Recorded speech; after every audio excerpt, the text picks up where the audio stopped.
Isla McGregor adjusted her spectacles as the Caledonia nightingale gave a proud whistle and rumbled out of Edinburgh Waverley.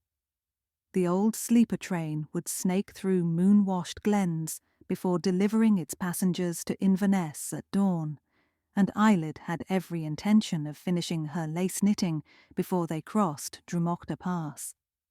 She was less certain about finishing the other task tucked in the pocket of her cardigan, a battered notebook filled with cryptic swatches of tartan. She found her compartment, number 9, a snug berth panelled in dark wood that smelled faintly of cedar soap.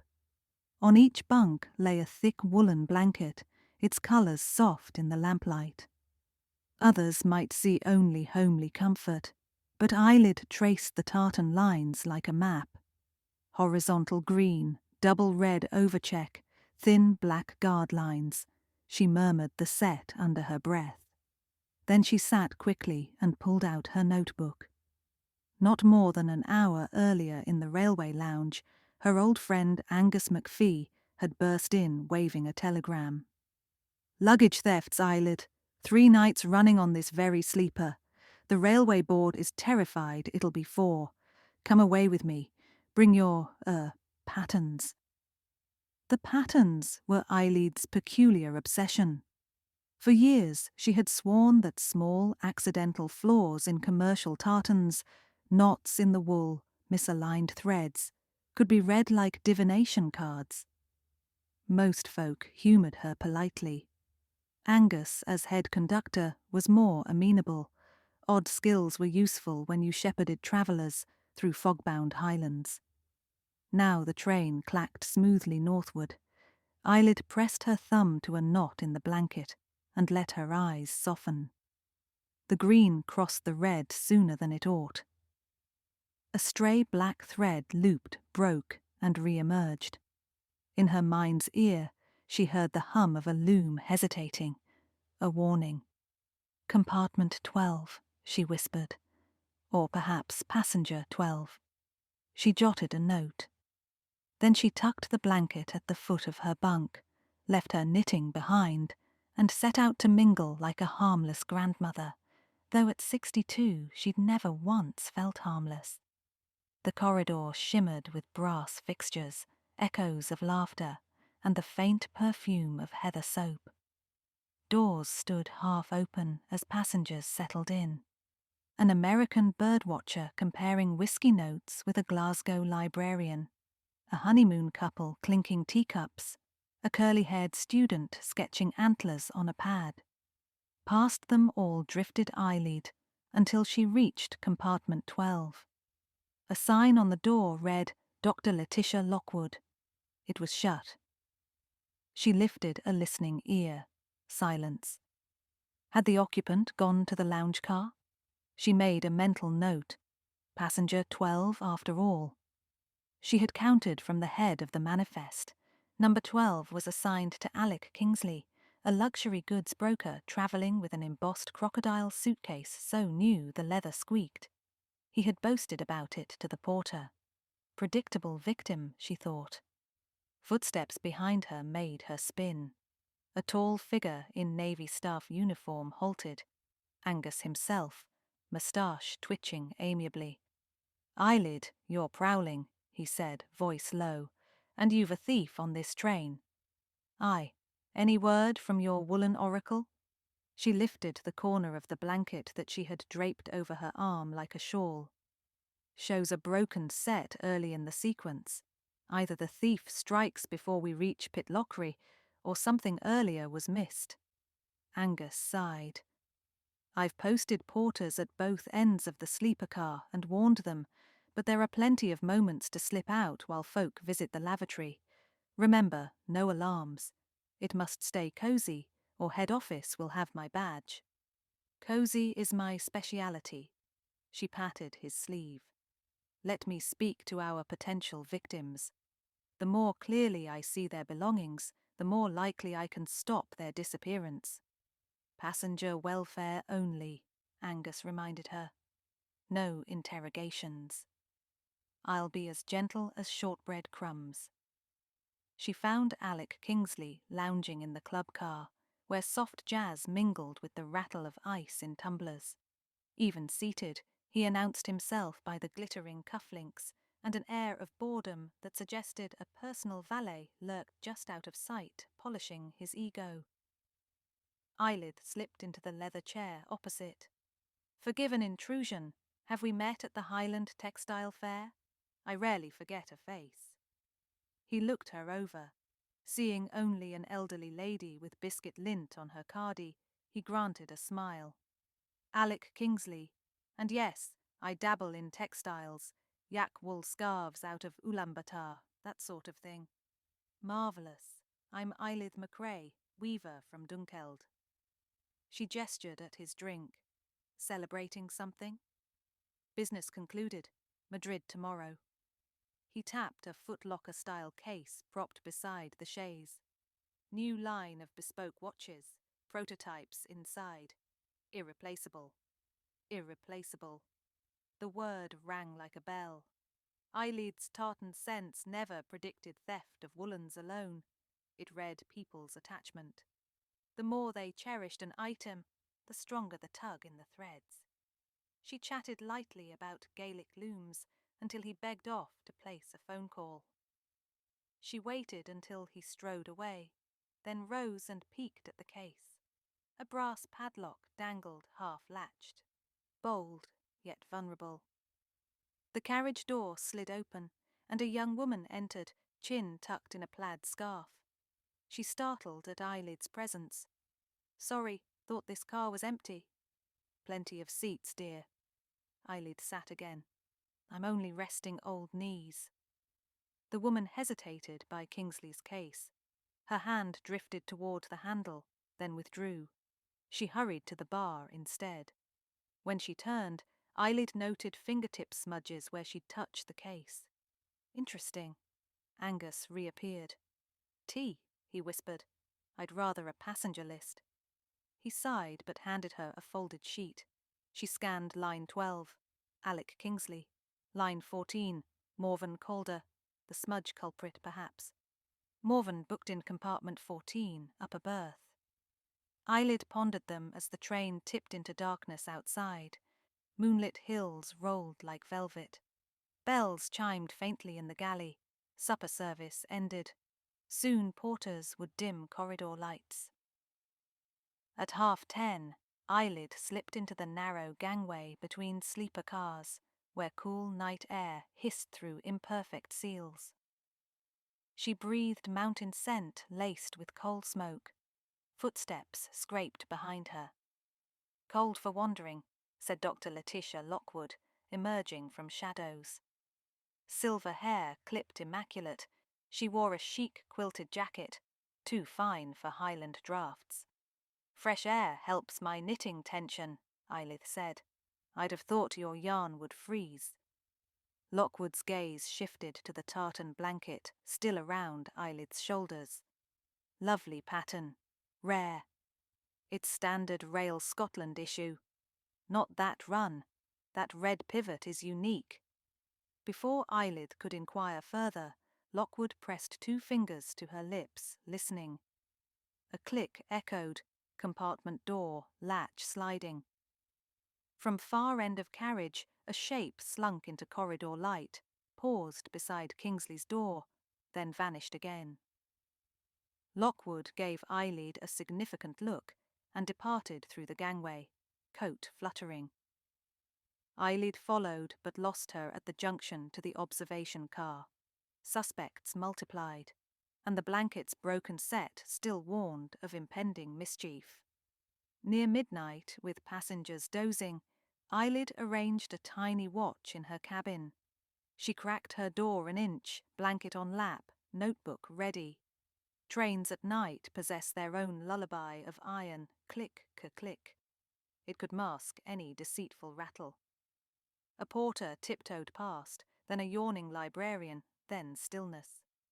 At precisely 12:24, a soft squeak, Kingsley's door opened. A figure cloaked in plaid darted out, carrying the embossed case. Light from Eyelid's berth kissed a pale cheek, before the thief whipped round. It was Morven Calder. The young woman clutched the watch prototypes like contraband. Eyelid slid into corridor. "My dear, you'll sprain your wrist lugging that." Morven froze. "Mrs. McRae, I was only—" Alarm bells clanged further along. Angus's porters had spotted her. Morven bolted toward the gangway. Eyelid swept sideways, dangerously spry for her age, and stuck out her tartan-swathed arms. Morven slammed into woolen folds, bounced, and the case thudded to carpet. Latches sprang, felt trays spilled shining timepieces like fallen stars. Angus arrived, puffing. "What in the blue blazes—" "Hold your cuffs," Eyelid said, stooping. No crime yet proved. Kingsley stormed up, hair dishevelled. "That girl stole my prototypes." Morven shook her head violently. "I was returning them. Someone planted them in my berth." Angus looked at Eyelid. "Your prophecy fulfilled. But by whom?" Kingsley jabbed a finger. "Arrest her." "This isn't America, Mr. Kingsley," Eyelid said mildly. "We'll keep civil tones." Angus shepherded everyone into the lounge, away from sleeping passengers. Under lamplight, Morven's story tumbled forth. She had discovered the case under her lower bunk upon returning from brushing her teeth. "I touched it earlier only because it looked familiar. When I found it in my room, I panicked, thought someone would accuse me." "Quite a coincidence," Kingsley sneered. Eyelid opened her notebook. "We'll test her tale. Angus, may we examine compartment 14? They trooped there. Sure enough, scratch marks in the carpet showed the case dragged under the bunk, but a waxy residue smeared along the doorframe. Candle grease, Eyelid surmised, and Kingsley's cabin had none. The thief used candle wax to mute the latch click, she thought. Yet the bigger puzzle niggled. Why had the Tartan predicted the theft before it occurred? Unless the pattern showed intention, not action. Which meant the first break in the set might implicate someone else entirely. The train slowed at Pitlochry to exchange locomotives. Angus used the pause to inform local police of an incident, but requested they hold off boarding. Too much fuss would scuttle tourism. For now, the case remained locked in Angus's strongbox. Passengers awoke to gossip. Sleepy corridors buzzed. Dr. Lockwood cornered Eyelid in the breakfast car over kippers and toast. "Rum rumour spreads faster than steam," she said. "I gather your blanket omen came true." Eyelid studied her. "You seemed to recognise this weave last night. Explain." Lockwood stirred tea. "I lead a research team at the University of Strathclyde, mathematical modelling of historic tartans. Rail Scotland contracted us. They wish to incorporate subtle anti-theft coding into carriage blankets." Eyelid nearly dropped her spoon. "Coding?" "Aye. Hidden patterns corresponding to carriage numbers, crew IDs, even travel dates. If an item is reported stolen, pattern anomalies isolated in the suspect's vicinity could aid identification." Lockwood's eyes sparkled. "But imagine my shock when I boarded and noticed production began without my final approval. Which means someone on board accelerated the project for personal gain." "Gain through staged thefts," Eyelid mused. "Demonstrate crime, then sell the solution." Lockwood nodded. "And undermine my reputation if the launch proves shoddy. So the blanket's flaw might not be prophecy, but planted evidence." Still, Eyelid's instincts trusted the wool beyond Lockwood's code. She felt sure it responded to emotional tension as ever. The final run toward Inverness curved beside the silver ribbon of the Spey. Morning light washed the snowy peaks pink. Breakfast trays rattled merrily, yet tension crackled like static. Angus summoned Eyelid, Kingsley, Morven and Lockwood to the observation car. converted into an impromptu detective's parlour. Eyelid took centre stage, tartan blanket draped like a cape. First, she began, tapping her notebook. Morven Calder neither stole nor planted the case. Wax on Kingsley's latch and her doorway match railway chapel candles kept in the steward's cupboard, a cupboard only staff hold keys for. Second, the thief intended Morven to be discovered mid-flight to create a credible culprit. Then which staff member? Kingsley demanded. Angus, Eyelid said softly, turning to her friend. Your head conductor. You bear those keys. His moustache bristled. Are ye accusing me, lass? Not of theft, she said gently, but of involving me. She unfolded the blanket, pointing to the deviation. You selected this one specially for my berth. You knew I'd read its break and dig deeper. Angus flushed red. I may have nudged the odds. Railboard wouldn't let me hire investigators. They said the thefts were random. I believed otherwise. So I slipped you the prototype blanket to pique your interest.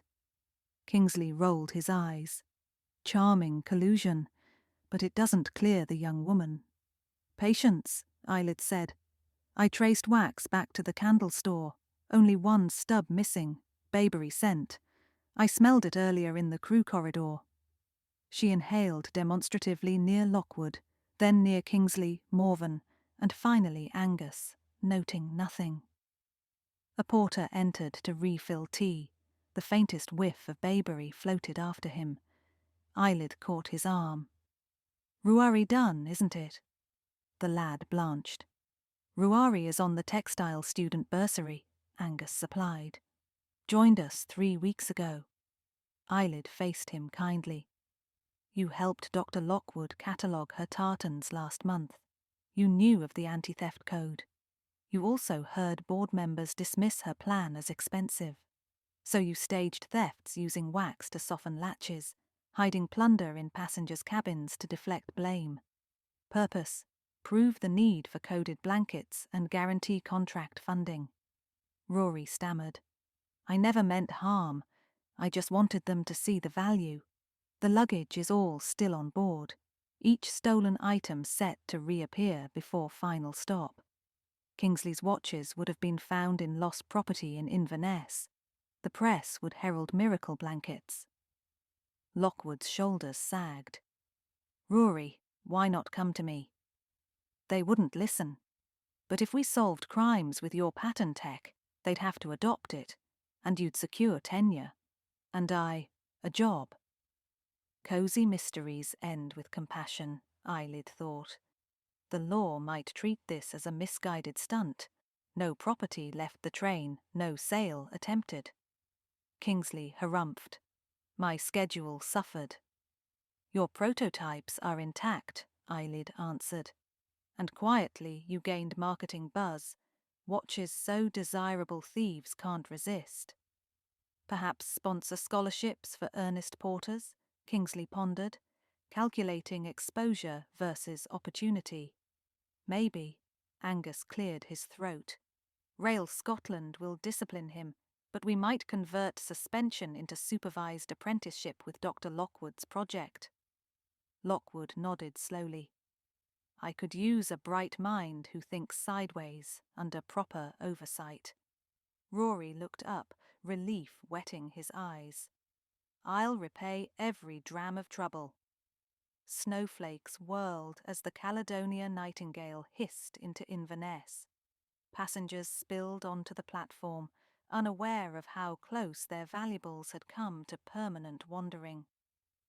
Angus walked beside Elith, the tartan blanket folded neatly over his arm.